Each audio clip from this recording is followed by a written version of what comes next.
I'm of the mindset that we leave fingerprints of our braining whenever we act. Like, there are different contexts, constraints, preparation, starts, potential stops, and resumptions, continuities, purposes, completions, and finishes. All the dimensions of an expression or any action. When you watch people in public, you'll see sometimes they sputter forth. Like, they circle, they retrace, whether they're looking around or flicking their hair or putting their hands in their pocket or blinking. You can tell if they're doing it automatically, subconsciously, or deliberately.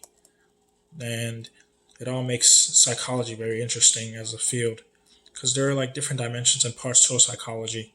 And underlying psychology is always a philosophy. And with these different dimensions and parts comes different levels and different directions for going towards a level that can be taken to talk about functions.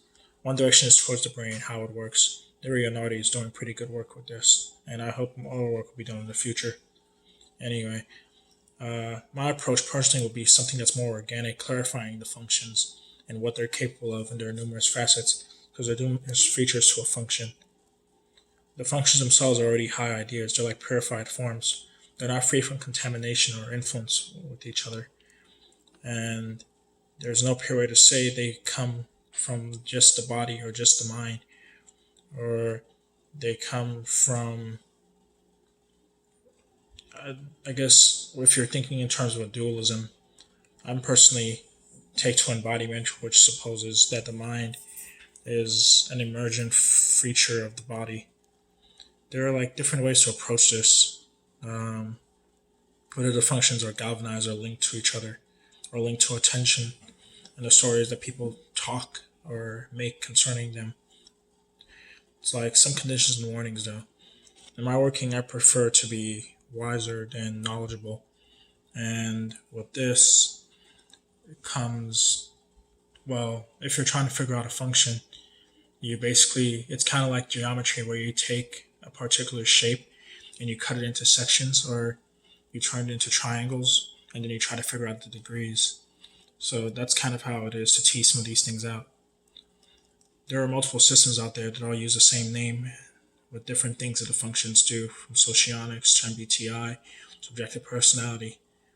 And you can look at these systems as a symphony because the brain is more symphonic. It's not an input output thing. So the functions are a way to point out the way others work and say, this is similar, this is different, this is particular, this is universal. Um, it's an insider thing where you're trying to get inside people's heads. Empirically speaking, it's hard to know whether the functions are mere brain states or properties of the brain body.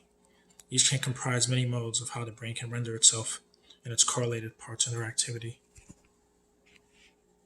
And at best, each system of functions can only be a cartoonish map of the true reality because the brain is a lot more complex and functions don't fully account for all the features of things.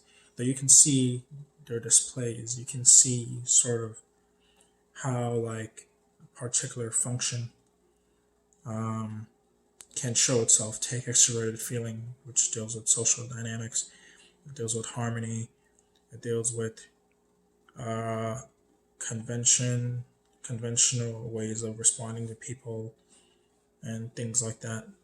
You can see how it expresses itself, and you can see the different ways it can be dressed up by culture or by other features of a person's personality. Anyway, that's all I have to say about functions. Thanks for listening.